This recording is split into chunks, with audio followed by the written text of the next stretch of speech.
You hear a siren and think, must be an ambulance. You see dark clouds and expect rain. You read a headline and assume the worst. Day after day, you rely on what life has taught you. You recognize patterns, and that feels like knowing. But is it? What if your mind isn't seeing what's really there, but just replaying what it already knows?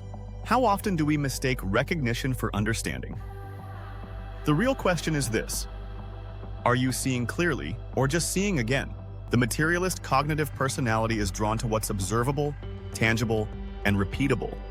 Grounded in their nature, materialists focus on what's familiar, relying on the certainty of repeated direct experience rather than abstract possibilities.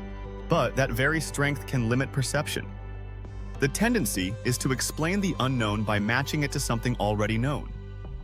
The materialist is a practical knower, but often one who reduces new experiences to old categories. They tend to say, "I've seen this before," rather than, "What is this, really?" In this step, the unfree condition is our reliance on generalized relationships, mental shortcuts built from past experience. You hear rustling in the bushes and assume it's a bird. You feel tension in a meeting and assume someone's upset. These are life's been there, done that moments. From the inside, it feels like efficiency, but it's not freedom. It's pattern recognition without insight.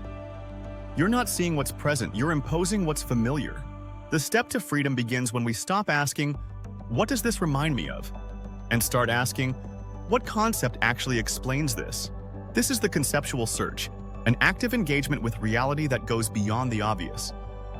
It's not enough to say, "Oh, a noise, must be an animal." Instead, we consciously reach for the right idea that explains what we observe, not just any idea. In that moment, perception is corrected.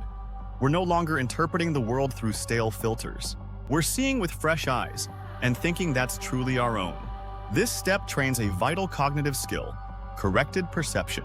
Corrected perception is the ability to interrupt automatic assumptions and replace them with precise, living concepts drawn through conscious thinking. Think of it like this: most people live with sunglasses on, tinting everything in familiar shades. Corrected perception is like taking the glasses off, seeing things as they truly are. Avoid being roped in by generalization. When you quickly explain something by applying a familiar idea from past experience. Let your thinking stay with the experience a little longer. Don't settle for recognition. Search for the concept that truly fits what's unfolding now. In step 4.1, the materialist begins to see past the perceptual bias of a habitual mind to a world alive with specific meaning. You've moved from generalized judgment to conceptual search, from passive interpretation to knowing and meaning. In the next video, we'll continue this journey with accurate conception, learning how to shape precise, inner concepts of what we observe. This is the practice of freedom, and this is how you begin to think with clarity.